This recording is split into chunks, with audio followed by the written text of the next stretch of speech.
Hey guys, so last year we both saw these two films that came out that were very parent-centric.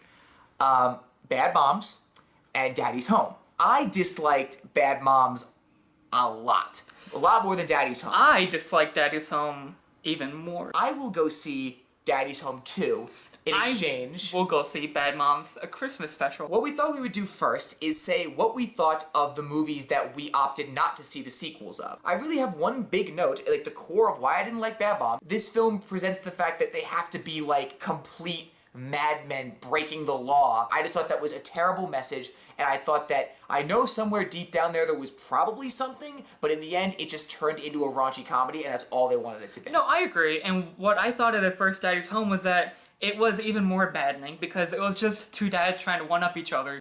Would you like to talk about... I would, because my film came out first. Sure, so let's talk about Bad Moms 2 Bad Moms 2. first. Better than the first one, but that's not saying much at all. While the first one's maybe a C-, this one's a C. It has the same stupidity, but it has maybe twice the messages. I didn't really laugh. I did chuckle maybe 2 or 3 times more than I did in the first one, or even Daddy's Home.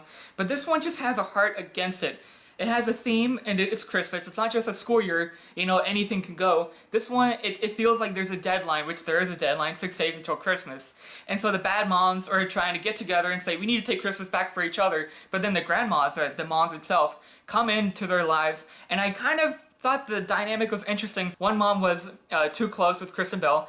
Mila Kunis' mom was too pushy, and then her mom is too distant. And so I thought every one of these different dynamics worked in its own way, but it didn't succeed as a comedy. The first half was stupid. Yes, they caused chaos, mayhem.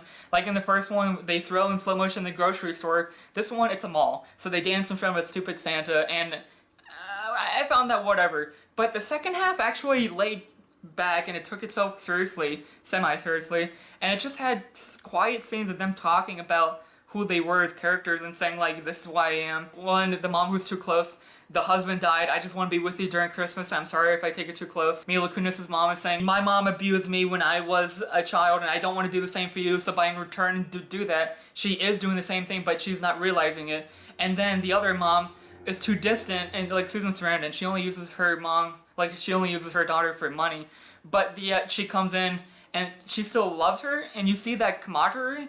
So I just thought it was okay for what it was trying to do, and I liked the messages, but as a comedy, just stupid, random, dumbness. So I would give it, for my film, it's a trash. I don't really recommend it. Well, I wouldn't recommend Daddy's Home 2 to anybody. Both dads' fathers are coming home for Christmas, and Mel Gibson's plan, he rents this big, really, really nice winter cabin, and both families are going to spend the holidays together. Mel Gibson's goal is basically, he's the absent dad, and John Lithgow's the dad that's always there. So Mel Gibson is like, you two, Mark Wahlberg and Will Ferrell, you guys aren't actually, you're not okay with this co-dad thing. You're harboring, they use that term so many times, you're harboring bad feelings toward the other, because inevitably, you're never going to get along because you're dad and stepdad. So the whole movie, that's his goal, is just to try to break them apart. The two of them, meanwhile, are just trying to, manage with Christmas. John Lithgow, on the other hand, he did not come with the grandmother. And the reason behind that is because they got divorced. But he comes up with this big plan, and that's another plot point. But that's the problem. There are plot points. Linda Cardellini is trying to get close with Mark Wahlberg's new wife, and then that, really spoiled daughter. And then John Cena comes in later, but basically, that's all I can tell you about the movie, because then every single chunk of movie, it's just a setup for a joke, like a bowling alley. How many plot points can we try to advance to create some sort of emotional character arc, while also just getting as many of them as possible? Okay, this one, we're going to have the Mel Gibson thing, we're going to have the little girl wanting to be a hunter, and we're going to have Linda Cardellini with this. Okay, that's it. And then this scene, it's another comedy setup. And then, John Cena's going to come in, and we'll have a big fight scene. And then we'll have a bit, and it just kind of just keeps going on and on with...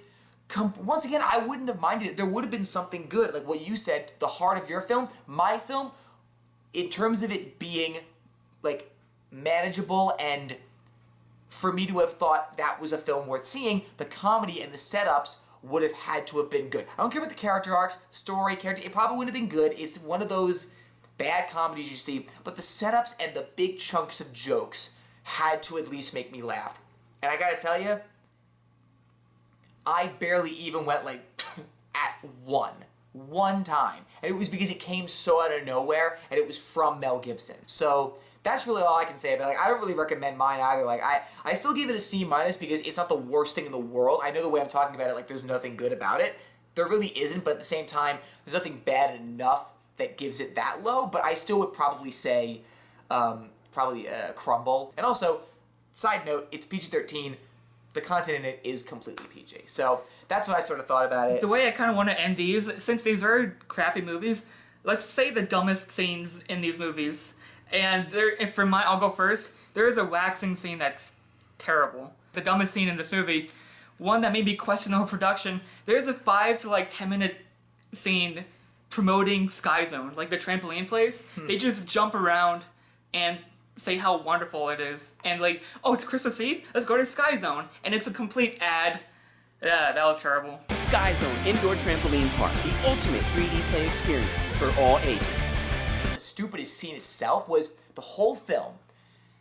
The boys like, oh, I don't know, like, Mark Wahlberg's giving them like, you want to be in the friend zone like Brad, or you want to be in the end zone like me? Like, they're having the different, the dad talks, like the sex talks. So the boy goes over, it's like, I'm gonna do the mistletoe and I'm gonna go kiss the girl that I have a crush on. So he goes to the girl that he has a crush on. He goes to kiss her. You are the camera. You go in, and as you go in to kiss, the girl's like she wants a kiss from this little boy, and the boy moves over to his stepsister. That's probably my stupidest scene. So yeah, overall, if I could just name my movie in one sentence: same stupidity, twice the heart, / bad movie.